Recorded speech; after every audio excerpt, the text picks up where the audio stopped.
a deadly duel. Enemies for decades, Israel and Iran are at war. A fresh wave of attacks rained down overnight in Israel and in Iran. At least 10 people have killed, but the situation is moving fast. We will speak live this morning to Israel's ambassador here in the UK, and we'll have the latest from Iran's capital, Tehran.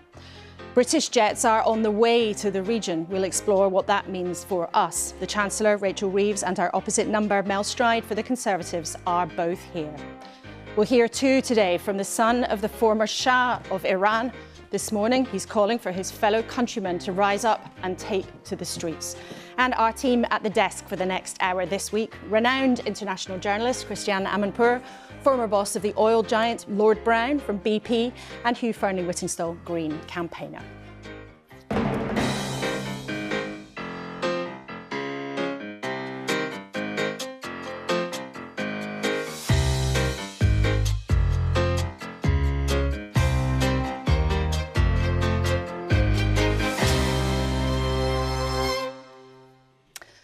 Morning. And first of all, we want to show you straight away what's happening on the ground in the Middle East. This is Tamra, a city in northern Israel where one person was killed overnight by Iranian strikes.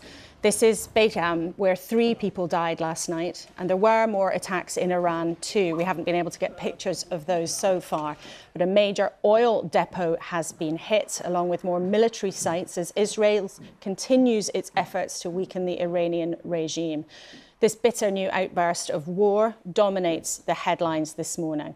The Sunday Times says that Britain is on a war footing, moving combat jets to the Middle East. The Observer carries a dramatic picture of the skies over Tel Aviv on Friday night. The Sun and The Independent both splash on British jets being sent to the area. But The Independent also has an image of the jubilant Bath team winning the rugby premiership for the first time in nearly 30 years. And on any other day, the Prime Minister granting a national inquiry into grooming gangs, having resisted it, would be on front pages everywhere. It leads the Sunday Telegraph today. But as you imagine, today we're going to spend most of our time speaking about the Middle East. Christiane, in all your years of experience covering this region, how would you classify this moment with Iran and Israel in direct conflict? Well, obviously, it's the first major time that these two, who've been in a shadow war with each other for a long time, have come out, and it's really, a big deal. It's not an equal. Israel is much further superior to Iran. Israel has been degrading Iran's capabilities since October 7th, and that is a big factor. It's been degrading its proxies in the region. I think also, very importantly, Prime Minister Netanyahu has wanted to do this for decades. He's never believed in the diplomatic path. No American president has allowed him to do it until President Trump. So the question is, what next? Where does this go? And what is the ultimate strategy and the ultimate goal? And in terms, Lord Brown, for us here watching on in the UK, there is, of course, a horror looking at conflict and, of course, with loss of life and all the instability in that particular region. But at home, what could the direct impacts be if this is prolonged? Well, setting aside the broad security issues, it is energy security, the price of oil, and therefore the price of petrol at the pump. So there's a lot of oil in the world. We have more than enough oil capable of being produced because OPEC restrains their production to keep the price up a bit. But the issue is getting it to market. And the concern is the Straits of Hormuz, in the Arabian-Persian Gulf, and whether or not that can be blocked. I think it's unlikely because it cuts off the nose to spite the face. Iran is still producing 1.7 million barrels a day of exportable oil as well as natural gas. And so I think it's unlikely, but the risk is there, and that's why the price has already gone up a bit. People saying it may happen, it may not happen. I would expect the price to equilibrate a bit. If they shut the Straits of Hormuz, the price, I don't know where the price would go. It would certainly go up a long way. Hugh, what have you thought watching some of the images coming out? Well, the images are horrific, but one of the things I've been thinking about is the story that for the first time is the Middle Eastern story that for the first time isn't really on the front pages, and that's the people of Gaza, because, of course, this is an absolute disaster for them. At a time when international concern about the mounting atrocities of innocent civilians being slaughtered in their food queues, was really beginning to shake loose some sense that now is the moment to really push Israel very hard, take action. Maybe in the case of the UK, even withdraw military support and military training, which personally I think we should have done a long time ago. And then today, or yesterday, the Saudi-Paris summit, the Saudi-French summit on the statehood of Palestine has been postponed indefinitely. Just for the last few days, Gaza has been in a complete communications blackout, as if things couldn't be any worse. This is just catastrophic, and I think we need to spare a thought for them too today. Well, events have been moving so quickly, so let's just take a bit of a breath and remind you of exactly what has been going on. This week's strikes are Israel's biggest ever attacks on Iran, but the two countries have been enemies for decades. Iran's regime calls for the destruction of Israel and backs violent groups like Hezbollah and Hamas. Israel believes Iran wants to develop a nuclear bomb and says it's an existential threat.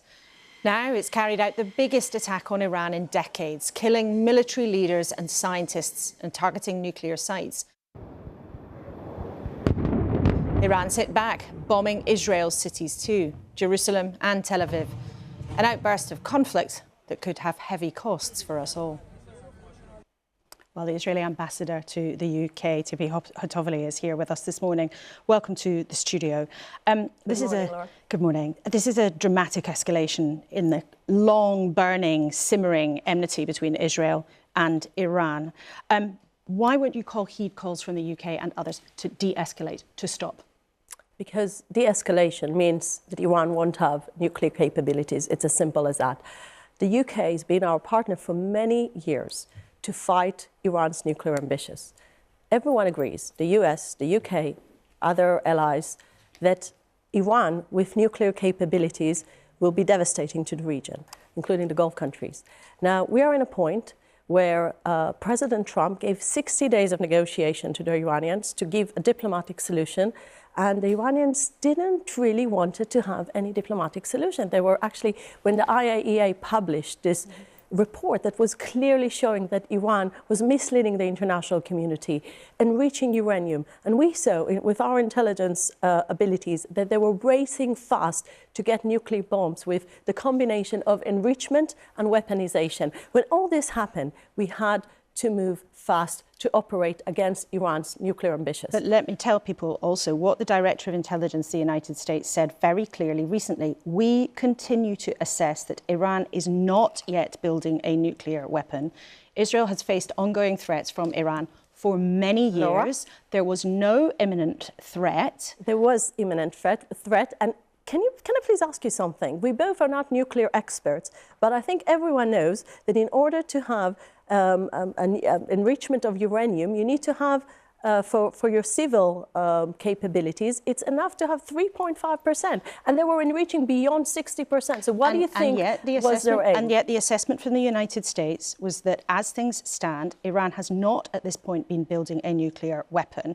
There was, in that regard, no imminent threat. And there were talks due today. There was an imminent threat. I beg to differ. You're definitely not in line with the fact that the Iranians were both creating this program to destroy Israel, to eliminate Israel.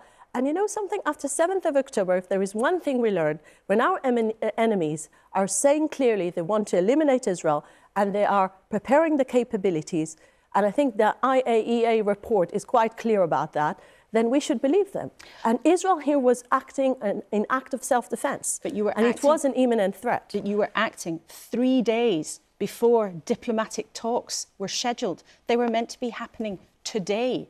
There was that option. And instead of giving another 3 days where there could have been a chance at resolving this without bloodshed, without attacks on civilians, your own civilians overnight, now being attacked and losing their lives. No, let me tell Why you was something. Israel unable to give another 3 days before striking like this? First of all, the 60 days been expired. And we saw that Iran has no intentions to get into a diplomatic solution here. They've been doing what they've been doing for the last 20 years. They were clear that they want to have nuclear weapon. And, you know, Israel knows how this thing can be dangerous because we operated in the past. Our history shows twice we operated. 1981, we operated against Iraq, and 2007, we operated against the nuclear aspirations of Assad in Syria. Both times, the international community owes huge thank you to Israel. And it's the same case here. Europe owes a huge thank you to Israel for doing that, and the Gulf countries as well.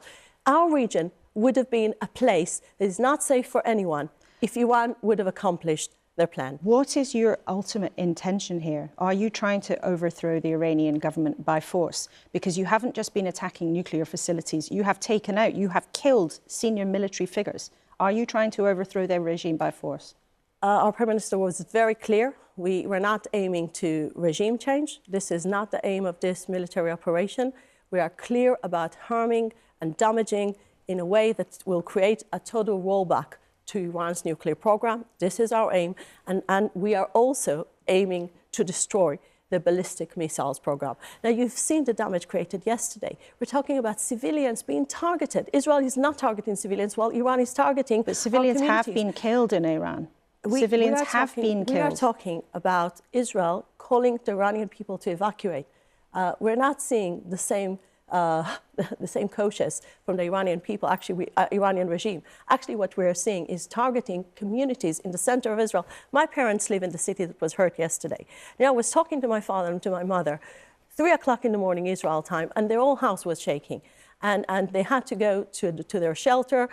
They're in their 70s. We're talking about children that is retaliation to strikes by Israel. That is retaliation from Iran. Can I remind you, April and October, 300 missiles and UAVs being targeting Israeli civilians time after time from the Iranian regime. Israel has been tolerating this for too long, and the world has been tolerating this for too long, and I think the world would be a much better place without Iran's nuclear ambitions. Civilians have already died on both sides. Reportedly, more than 70 people have been killed by Israeli strikes in Tehran. You have, on this occasion, directly started this conflict with a deadly foe. Tens and tens of thousands of people have been killed in Gaza. You will not put the brakes on there, despite repeated calls from your allies around the world, including the UK government. You've been accused by the United Nations of atrocities. Will Benjamin Netanyahu stop at nothing? Is he listening to anyone? Our Prime Minister is being backed up by all the opposition leaders in Israel. This is not a political decision of one leader that is making a decision for his own interest. This is a decision for the safety of Israel, the region, and the world for the coming many years. And I want to say about the end game, and I think this is what people care about. Actually, I believe that it gives better opportunity to get to a ceasefire in Gaza, because once the patron of Hamas, all the proxy system that Iran has built around Israel, this vicious plan to invade Israel and to barbarically kill our people through Hezbollah, through the Houthis, and through Hamas, this will stop once Iran won't have the capabilities and the ability to sponsor terrorism all around the world and around Israel. And I believe, actually, we're getting closer to the opportunity that Hamas will understand that it must, finally bring our hostages back and make sure that the war in Gaza will stop. Okay, Ambassador, thanks so much for giving us your time. Thank you. Hoping for, thank you very much indeed for a safer world. Thank you very much for coming in. Let's now hear then from Tehran. We did approach the Iranian government for one of their spokespeople. They were not able to give us an interview. So instead, we spoke to Hamidreza Gholamzadeh, the director of Diplo House, a think tank, about the UK's government decision to send RAF jets to the Middle East and whether or not that makes the UK a target for Iran. They have not been involved yet. By just sending the fighter jets doesn't mean that they are involved. But if they are involved, there certainly would be a legitimate target for Iran. Iran has been very clear at this time that any country that supports Israelis and gets involved in either defending the Israelis or attacking Iran would be a legitimate target for that. And Iran doesn't have any joke with that. It's very serious about that because it has turned into an existential war for Iran. Because Israelis have passed a red line that is very serious, and there is no return for that. And Iran is going to defend itself by any means and any ways. And any country, even the Americans, the UK, or any country who supports the Israelis would be a legitimate target for Iran. So Iran is threatening the UK? If they are involved. So if they don't get involved, so there is no war. It's about security. It's a war. If you get involved in a war, so that's what you have chosen. If UK chooses to get into the war, so that would be the price that it needs to pay. But if there is no involvement, so no, there is no threat at all. What is it like in Tehran today after the strikes overnight? The general feeling inside the country is unity and support for the retaliation measures by the government.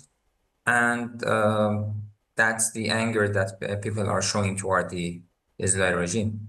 Some opposition figures would say the opposite. They would say for a very long time, people have been deeply unhappy with the Iranian regime and their refusal to show the international community what they're really doing with nuclear material is what has led to this. There are some voices, but they are very minor. Those who, like you, would like to call Iranian regime are very minor. There are many opposition figures. Even those who have been, for example, in prison in the past, have been involved in the developments 2 or 3 years ago, or in 2009, and many of those figures have actually united the others and have shown solidarity with the government, and they have all standing for Iran. Well, the Iranian government has brutally repressed, of course, many of the people who have tried to criticize it. But why will Iran not come clean to the world about its nuclear program? They've been formally found to be in breach of their obligations by the United Nations. And for many years, they have not been completely open about what is going on. It depends on how we judge Iranian performance. Iran has been undergoing the biggest inspection regime by the IAEA for many years, since the JCPOA before that and after that. Iran has been under serious inspections, something much more than the regular inspections that the IAEA is supposed to carry out. But the politicization of the situation by the IAEA has made it difficult. So according to the charter of the IAEA and the regulations of the NPT, Iran has been following all the rules and all the obligations that it was supposed to do. But by politicizing the dossier and claiming that Iran is pursuing a nuclear weapon, the IAEA has been actually deviating from what its nature of activity is supposed to be. So there is no proof that Iran has been following that. And actually, other way around, there has been many reports and proofs that Iran has not been pursuing nuclear weapons. The fact is that a neutral international body has found Iran to be in breach for the first time of its obligations when it comes to nuclear materials. And the United States, you quote there their intelligence, the United States intelligence director has said that what Iran is doing is unprecedented for a state without nuclear weapons. So why should anyone believe that Iran is not trying to create a nuclear weapon or does not have ambition to create nuclear weapons, which of course Israel sees as an existential threat? According to the charter of the IAEA, Iran, as a member of the NPT, has the right to enrich uranium. And that's a legal right that Iran has. If there is any claim that Iran is pursuing a nuclear weapon, they need to prove that. It's not possible to prove something that doesn't exist. If the Americans, the IAEA, the Europeans, whoever claims that Iran is pursuing one, needs to provide documents for that, needs to provide evidence for that. I would just remind viewers that Iran has been found in breach by the international authority and not coming clean about its nuclear program. And it is the Iranian government's stated aim to try to destroy Israel. Isn't it quite understandable then that they have been seeking to destroy any nuclear facilities the country has? It doesn't necessarily mean that Iran is pursuing a nuclear bomb. And if Iran has not been clear in some aspects of nuclear activities, which I do not accept that, is pursuing a nuclear bomb because of that. No, if they claim, if IAEA or the E3 claim that Iran is pursuing one, they need to provide the documents for that. They need to provide evidence for that. Hamidreza Gholamzadeh speaking to us from Tehran. Well, this burgeoning conflict is on the agenda for international leaders gathering in Canada today. The Prime Minister, Keir Starmer, is there, and he had time to catch up with Mark Carney, the Canadian leader, over a beer last night. Probably a needed one, because there might be efforts to cool the situation down, not least because of the effect that it might have on the economy when money for public services and the government's cash is already tight. Let's then talk to the Chancellor, Rachel Reeves, who's with us this morning. Thank you for coming into the studio. Let's start with this situation. Why is the UK sending jets to the Middle East? To protect our personnel and bases who are based in the region. That's why we're sending assets, including jets. But Keir Starmer was very clear yesterday, and will be at the G7, that we are urging de-escalation.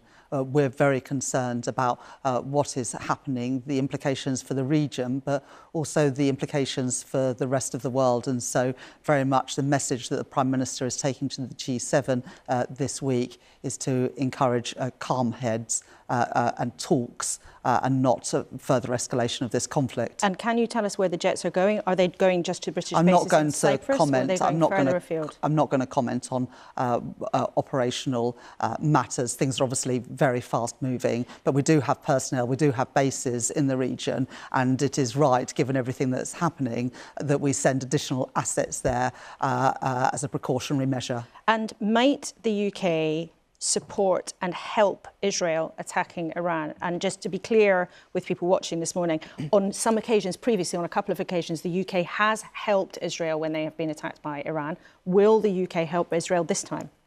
Well, the second thing that we have done in the past is defend Israel from attacks.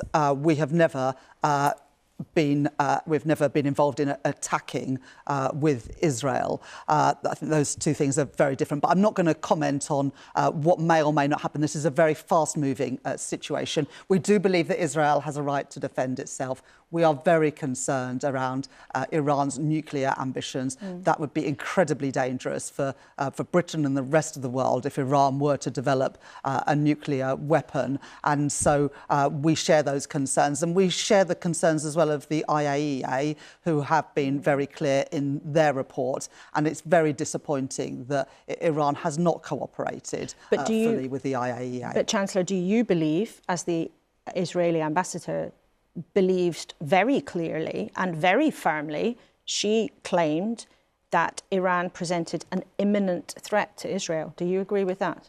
We are very concerned around the nuclear weapons programme, but our plea to both sides and to all those involved is to de-escalate. That is the priority right now, because de-escalation is what is necessary to make progress on a whole range of issues and to protect people in the region, but also more widely. You know, we've seen civilian deaths in Israel overnight, indiscriminate attacks from Iran on Israel. I am very concerned about what is happening, and that's why our focus is on de-escalation. But you are also sending jets to the region. I think a lot of people watching might wonder, that's a bit contradictory, saying, oh, calm things down, but actually moving military assets to that part of the world. But we have personnel and we have bases in the region, and it is our duty as a government to protect our personnel and our bases. We have military personnel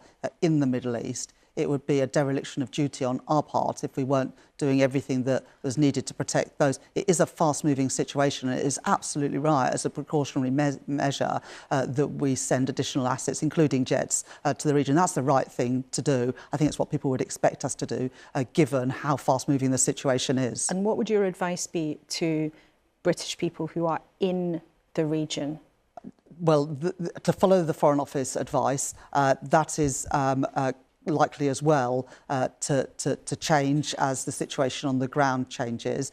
So I would encourage people to look at the Foreign Office advice. There already has been advice given, but to continue following that based on the latest developments. Why this is relevant, particularly to you as Chancellor, of course, and to people watching at home, is, as we've been talking about with Lord Brown, if this becomes a prolonged conflict, there are implications for the price of oil. Now, I just want to show people actually on the screen what happened to the price of oil when this news broke. You can see That then actually is what happened before when Russia invaded Ukraine. I was going to make the comparison because this is what happened when Russia invaded Ukraine. It turned into a prolonged conflict. And what we saw was a spike in the oil price and then, of course, a surge in the bills that people had to pay in their energy prices at home.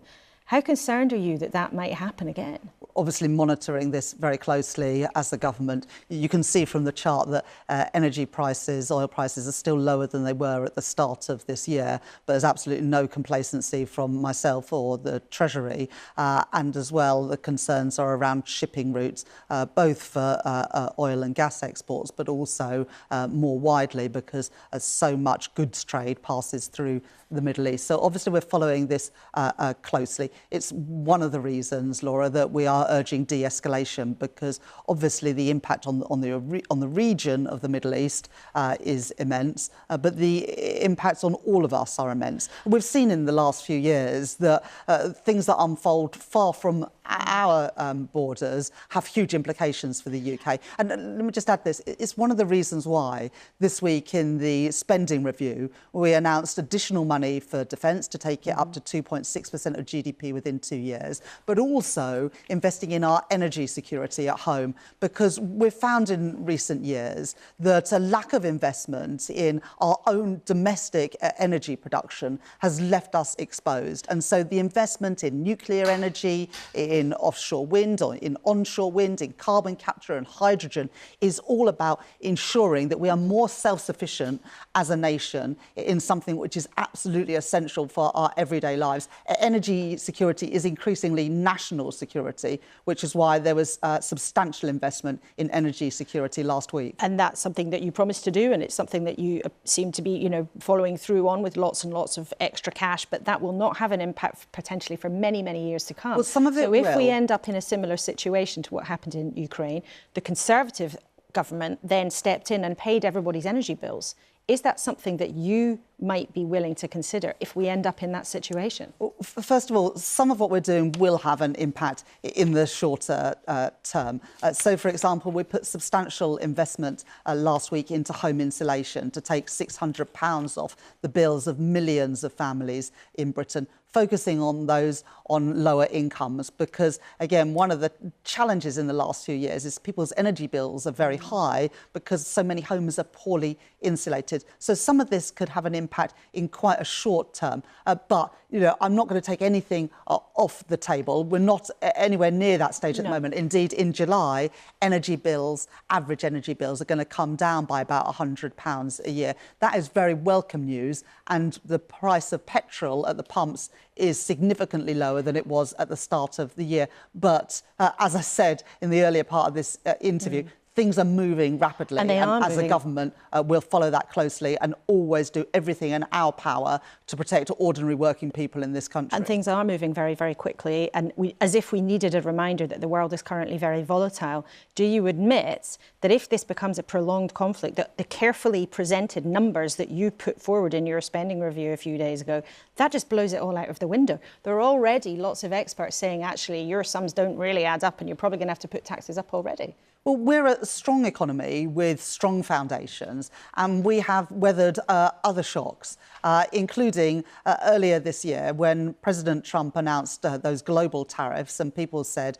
oh, Britain won't be able to get a deal, this is going to be devastating. Well, we did get a deal with the United States. We are still the only country to have secured a deal with the United States. And in addition, we've got trade deals with India and the EU. So we are working hard as a government to strengthen our economy, to grow our economy in a way that creates good jobs here in Britain, paying decent wages, to put more money in people's pockets. But you can't deny that you have left yourself relatively little room for manoeuvre in the way that you set out your spending plans for the years ahead. And one of our viewers, Ashley, has noticed this very much and has a question for you.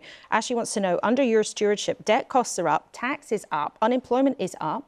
Why do you think the economy has failed to show material improvement? Some people might think there's quite a straightforward answer to that, is that in April, you slapped billions of pounds of extra tax on businesses who are the people who get the economy to grow. Well, it was the decisions we made on tax last year, including the national insurance contribution increase, but also extending the energy profits levy on the profits that the energy giants are making, VAT on private schools, getting rid of the non-dom tax status, that meant that we're able to invest £29 billion extra a year in the National Health Service at the spending review. So I've made my choices. I will happily defend my choices. The spending review this week focused on the defence of our country, the National Health Service, and growing the economy. But if you look at the year to date, the economy has grown. In the first quarter of this year, we were the fastest growing economy in G7. Well, it shrank again in April, but you mentioned... But it was revised up for... But it was also revised up for previous months. Now, look, April was a very challenging month. It was the month when the President of the United States announced those tariffs. At that stage, we hadn't secured the trade deal with the US. Indeed, we hadn't secured the trade deals with India and the EU. So as a government, we are focused on growing our economy to make working people better off. That was the focus: defence, the health service, and growing our economy in the spending review last week. And that work continues. And it's not just about money. We're making planning reforms, regulatory reforms, pension reforms, are all focused on growing the economy and making working people better off. And there are so many things we could discuss about the economy, and we'll hope that you'll come back and speak to us again soon about all of those important issues. But obviously we've been focusing on the Middle East because of what's happening today. Just on a final issue, one of the things that the government didn't really want to focus on was the idea of having a national inquiry into young girls being appallingly treated by grooming gangs. The Prime Minister suggested it was only sort of right-wingers who were trying to stir this up. People who wanted this to happen or raise the issue were sometimes even labelled as being racist. Was the Prime Minister simply wrong to dismiss the idea of having this big national inquiry? Because now he's going to have to, and he's announced it's going to happen.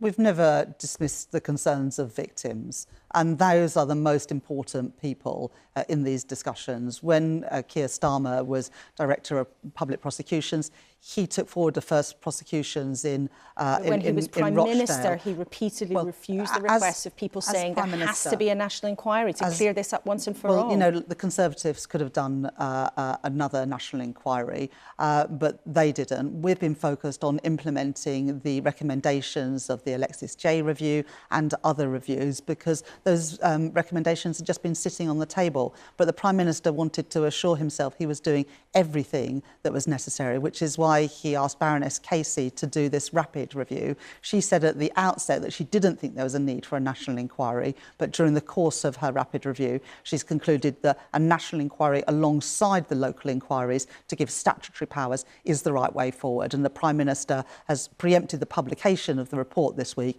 and said that he will accept the recommendations, including for a national inquiry alongside those local inquiries that have already got going. So has Keir Starmer changed his mind about the fact that... Well, I think Keir Starmer, our Prime Minister, has always been really focused, as he was when he was Director of Public Prosecutions, on the victims, and not grandstanding, but actually doing the practical things to ensure that something like this never happens again, but also to ensure that the victims of this horrific abuse over many, many years is got to grips with, and that people have answers to their questions. That's been the focus of this Prime Minister and this government. We asked Louise Casey to do this piece of work to make sure that no stone was left unturned in the search for justice for the victims.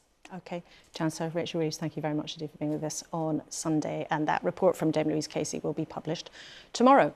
Now, of course, remember, as ever, we want to know what you think. You can email us, kuenssberg@bbc.co.uk. If you're social media minded, you can use the hashtag BBC Laura Kay, and the WhatsApp number is also there for you on the screen, 08000 282 161. And we'll hear from you perhaps later in the show and in our newsletter on Thursday. Let's then try and digest some of that with our panel here. Christiane, people might not have heard it on your microphone. You just said, phew.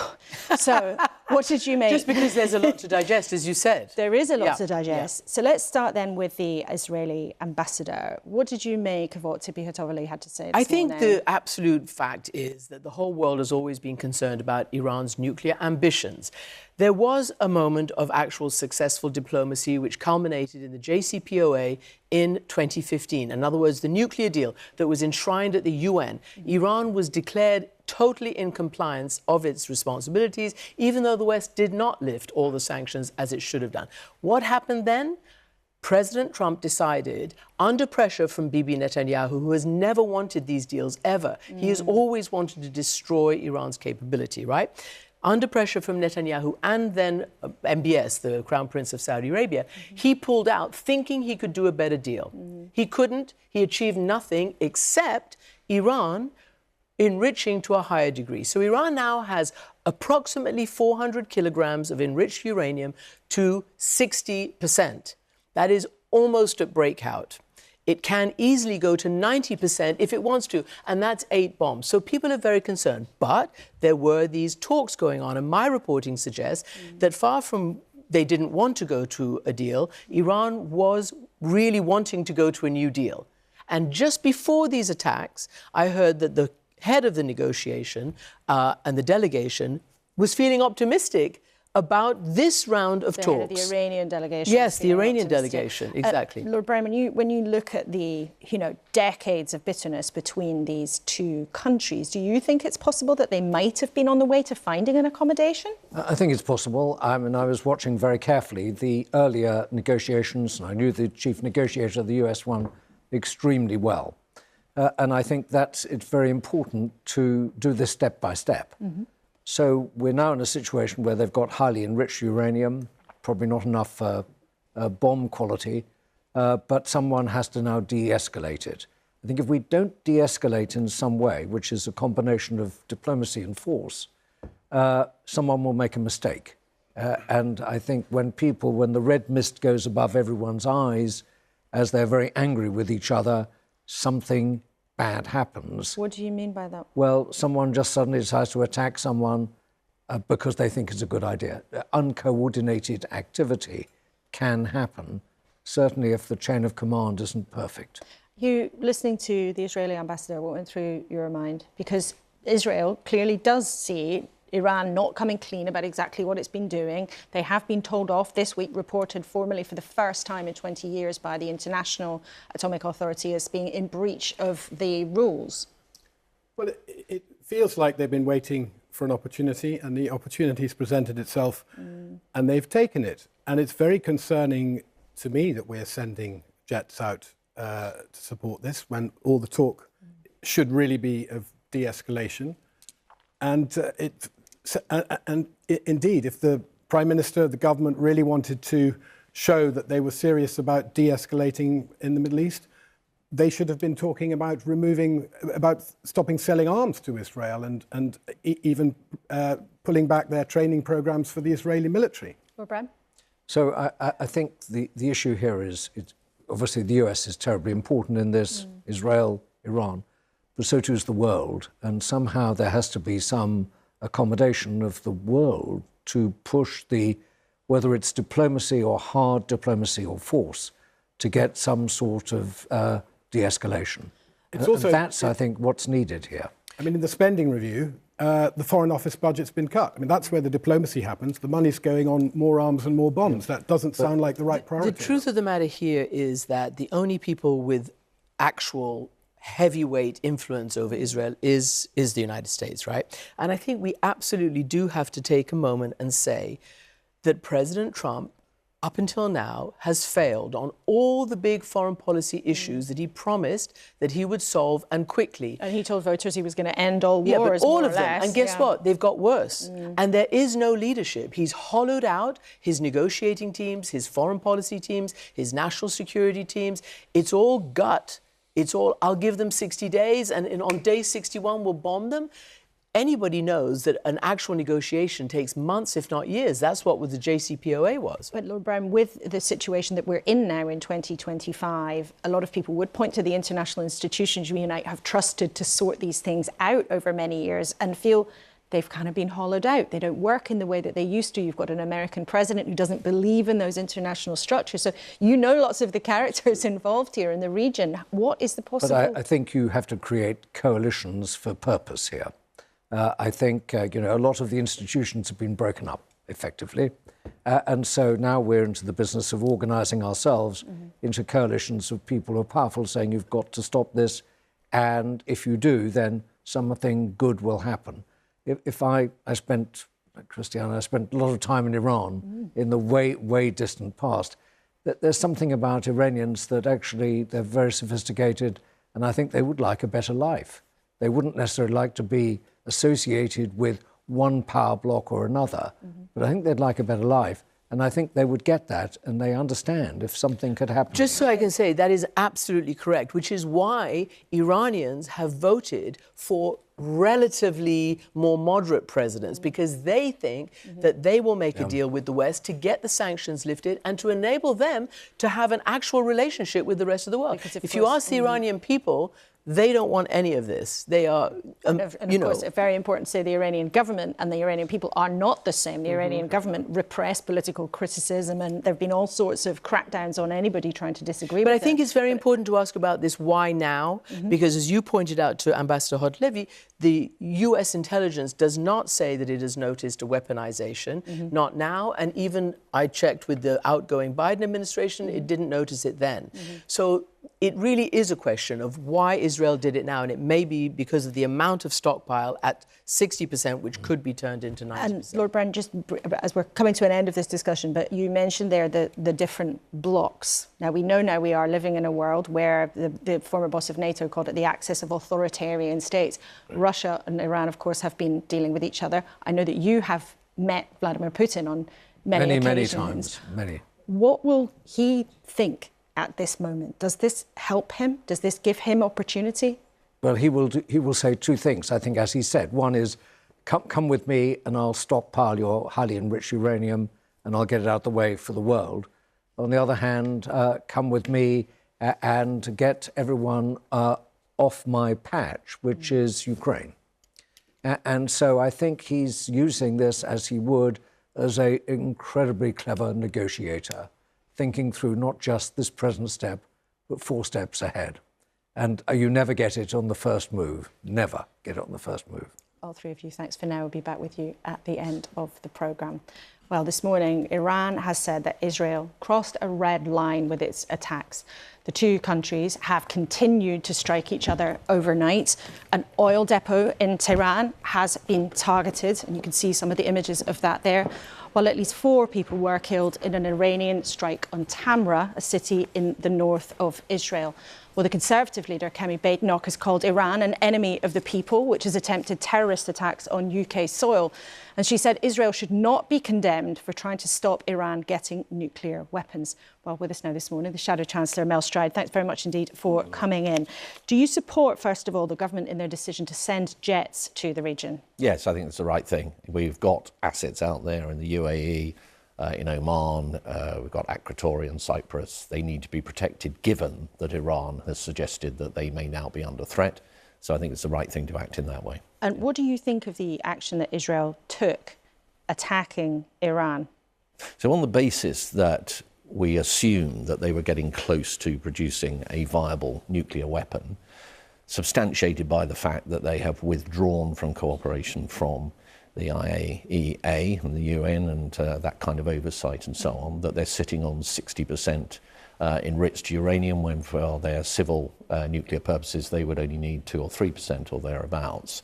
I think it is important that we make sure that Iran does not become a nuclear capable power. But my question was, do you support what Israel has done? Attacking Iran's nuclear facilities, so yes, killing its military on that leadership. basis, we cannot allow a situation where Iran is able to become a nuclear power, however many warheads they may be able to produce. That is something that would need to be stopped. It would be a present danger within the region and to the wider world, if but that there were were meant to be diplomatic talks taking place today with that aim. Christiane has said the Iranians were even feeling positive about what that might have been able to achieve. So I just do want to press you for an explicit answer here. Do you support the action that Israel took to strike at Iran in this way?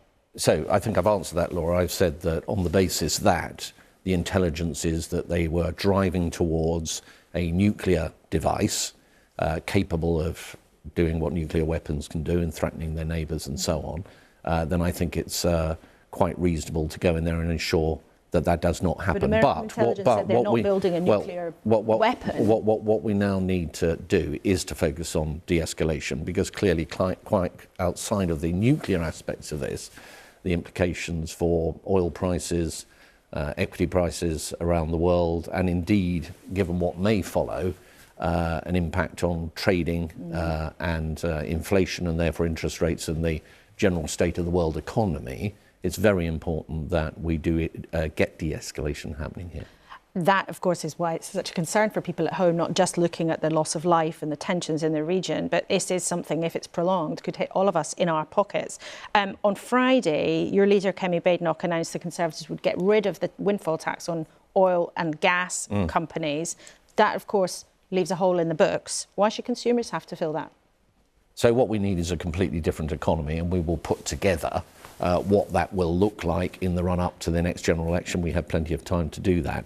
But can I just make a general point, which is that we should have a much stronger economy to lean into the kind of challenges that we're discussing this morning.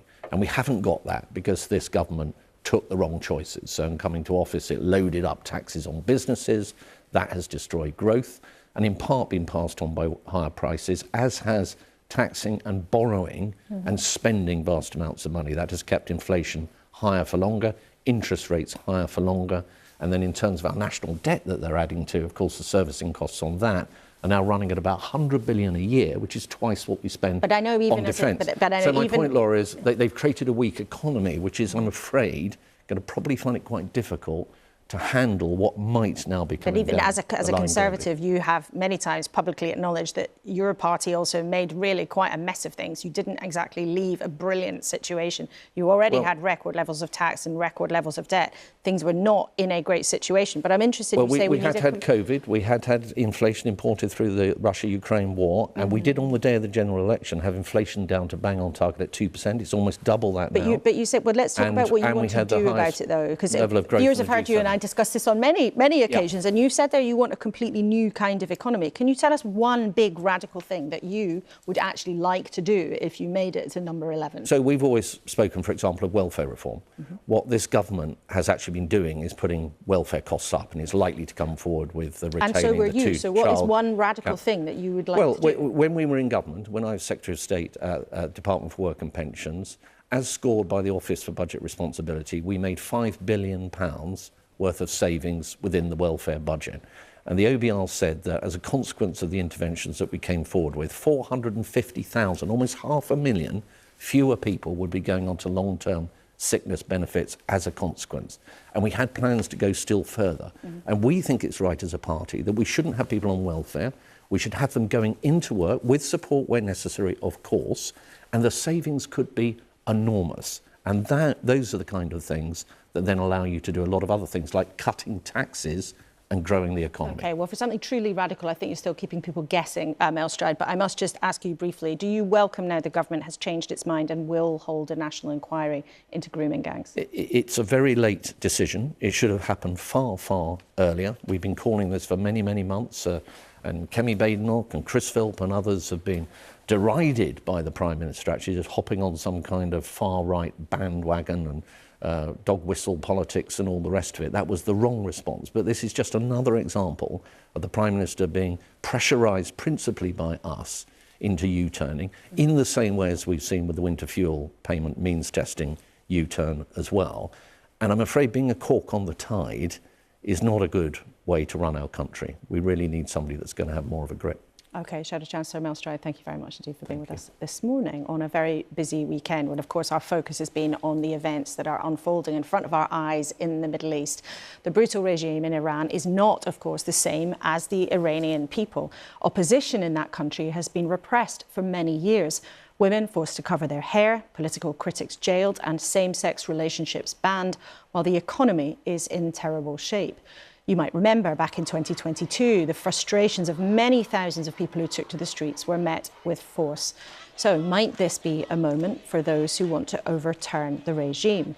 Reza Pahlavi is the son of the former Shah of Iran, and he told us this morning it's time for the population to rise up. Well, since the initial strike, there's been a tremendous amount of activity, especially on behalf of the people who are in the streets and are obviously quite, I don't know what's the proper word to use here, but re-energized in the sense that this is maybe an opportunity now, seeing the regime being so weak and have weakened even more, especially with the practical decapitation of its force de frappe, it equals the playing fields for them. So I think, when you're dealing with a movement of civil disobedience and nonviolence against a very brutal regime, at some point the odds have to be shifting towards the people. I think people are sensing that right now. So there's a new wave of hope and energy that has been created as a result. You have opposed the Iranian regime for a very long time, though. What evidence do you have that these strikes from Israel are actually stirring up more opposition? Well, the Iranian people realize, and the world needs to realize, that the root cause of the problem has been the regime and its nature. And the only solution ultimately that will benefit both the Iranian people as well as the free world is for this regime to no longer be there. I've been arguing this point from the very beginning, that the ultimate solution is regime change. Now we have an opportunity because this regime is at its weakest point. There's a window in which we can operate and hopefully liberate our country, and the world can finally breathe a sigh of relief that they no longer have to fear nuclear threats, terrorism, radicalization, and so on and so forth. Yet many Iranians, and certainly the regime, may see this as an attack without justification from another foreign country. Israel began this fresh outburst of conflict. Do you really think that Iranians, therefore, won't they be stirred up against Israel rather than the regime? I think Iranians have seen that the world has been more than patient, giving this regime ample opportunity to come around and be reasonable, even in the spirit of negotiating a deal.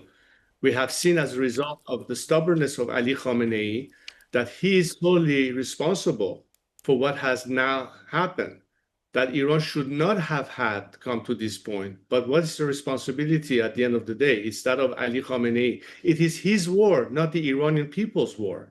So ultimately, anything that weakens the regime, anything that pushes more to its back is something that people welcome for obvious reasons, because they see that strangulation that holds them in that position beginning to loosen on their necks. This is something positive and not negative.